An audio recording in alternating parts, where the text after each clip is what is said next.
That cold panic when the group chat laughs at a joke you don't get? That's not you being sensitive. It's an ancient alarm in your brain screaming one terrifying thought. The tribe has left you to die. This is the primal fear that secretly controls your friendships, and I'm giving you the source code. Chapter 1. The Tribe or Death. Your brain isn't built for endless connections. Science suggests it's optimized for about 150 people, the size of an ancient hunter-gatherer tribe, and this isn't a suggestion. It's a hardware limitation. But this number isn't about how many people you can invite to a wedding. Imagine a lone caveman we'll call Gronk. He sees a woolly mammoth, a walking feast. He tries to hunt it alone and ends up as a prehistoric stain on the tundra.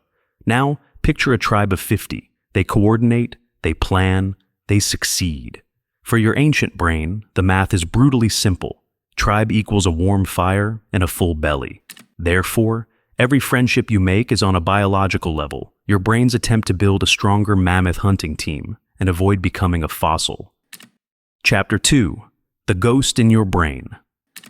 The part of your brain that processes fear, the amygdala, lights up from social rejection with the same intensity as it does from physical pain, and it genuinely cannot tell the difference. But it's not just feeling a little sad. Imagine you're a caveman and the tribe chief just unfollowed you by refusing to share the day's kill. Your amygdala doesn't know you can just order a pizza. It floods your system with a pure, primal terror that screams, "I have been left for the wolves."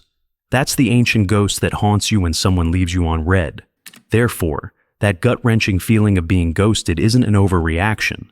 It's your brain correctly identifying a life-or-death threat from 50,000 years ago. Chapter 3. The Currency of Connection. When you engage in social bonding, like sharing a meal or a story, your brain releases oxytocin, the so-called bonding hormone, and this chemical actively builds trust and dials down your fear response. But this isn't just a warm, fuzzy feeling. Picture that ancient tribe sitting around a crackling fire, sharing roasted meat and grunting about their day. They aren't just having dinner. Their brains are conducting a powerful chemical transaction, flooding each other with a cocktail that weaves a safety net of loyalty. It's the original biological form of currency. Therefore, every laugh you share with a friend is your body literally investing in a biological alliance that makes the world feel safer. This chemical process is the foundation of every real connection we have. If you're finding this look into your brain's ancient wiring valuable, take a second to like this video and subscribe to keep uncovering these hidden truths. Chapter 4. The Modern Tribe. While your brain is wired for that tribe of 150, the average person on social media has over 300 friends, and this creates a state of social cognitive overload. But this overload isn't just about forgetting a few birthdays. Imagine you're a caveman, and suddenly you're responsible for remembering the names, recent mammoth hunts, favorite cave paintings, and romantic drama of 1,000 other cavemen. Your brain, a simple tool designed for a close-knit group, would literally start to smoke and sizzle. That constant low-grade hum of social anxiety you feel scrolling through your feed, that's the sizzle. Therefore, your brain is under a constant low-level stress trying to manage a digital tribe it was never, ever designed to comprehend. Chapter 5. The Cost of Being an Outsider. Modern science has shown that chronic loneliness carries the same physical health risks as smoking 15 cigarettes a day, and it directly weakens your immune system.